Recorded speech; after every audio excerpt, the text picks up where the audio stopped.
তাদের পিঠ দেখিয়ে দিয়েছে যে না আমরা ক্ষমতাই চাই, জুলাই সনদ চাই না। এখানে অনেক ধরনের ডিসকাস। প্রথমত আমাদের জায়গা থেকে আমরা সবাই ভাই বোন বাংলাদেশি, এবং যখন কথাটা আসে আমাদের কোনো ডিলিংসের সাথে সম্পর্ক দেয়, যত একক সিদ্ধান্ত গ্রহণ প্রক্রিয়া মেজরিটি অফ পার্লামেন্ট, এবং এখানে ইলেকশন ইঞ্জিনিয়ারিংয়ের মতো জিনিসটা তো আমরা দেখে আসছি, যেভাবে করে মানে লাস্ট মিনিটে প্রায় 40 থেকে 50টা আসনে সিটের আপনার রেজাল্ট পাল্টে ফেলা যায়। সেখানে তো পুরো ক্ষমতার কাঠামো তাদের হাতে কন্ট্রোলে ছিল, জাস্ট চাবিগত জায়গা থেকে তার শুধুমাত্র বসানো হয়েছে যে ঠিক আছে দেখাও ফেস। আর ওই 2-3 জন এই যে আমাদের ছাত্র দলের সভাপতি একবার বলছেন দায় চাপায় দেওয়ার মতো। 2026 নির্বাচনটাকেও কি ইঞ্জিনিয়ারিং বলছেন? 2026 এর নির্বাচন তো ইঞ্জিনিয়ারিং ছিল, তা না হলে বিএনপির মতো দল তারা 251 তাহলে কি এটা কি সুষ্ঠু এবং অবাধ হয়নি? সুষ্ঠু নির্বাচনের জায়গাটাতে, এবং এখানে যখন আমাদের জোর থেকে বলা হয়েছে তখন বলা হচ্ছে দেশের স্বার্থে মেনে নেওয়া হচ্ছে, তার মানে আমরা দেশটাকে ওন করতে চাই, কারণ একটা ব্যালেন্স আমরা প্রত্যাশা করেছি। কিন্তু পরক্ষণেই বিএনপি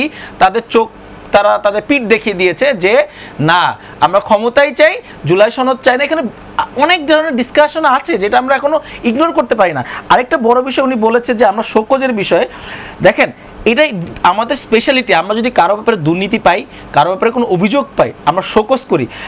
চাল নিয়েছে তাকে শোকজ, আজ পর্যন্ত দেখেছেন অনেক হাজার নিউজ পেপারে দেখবেন বিএনপির নেতা এই নেতা সে নেতা চাল আটকে বসে তার বাড়িতে, তাদের কোনোদিন শোকজ করা হয় না। কিন্তু আমাদের এখানে শোকজ না, দল থেকে বের করে দেওয়া হয়।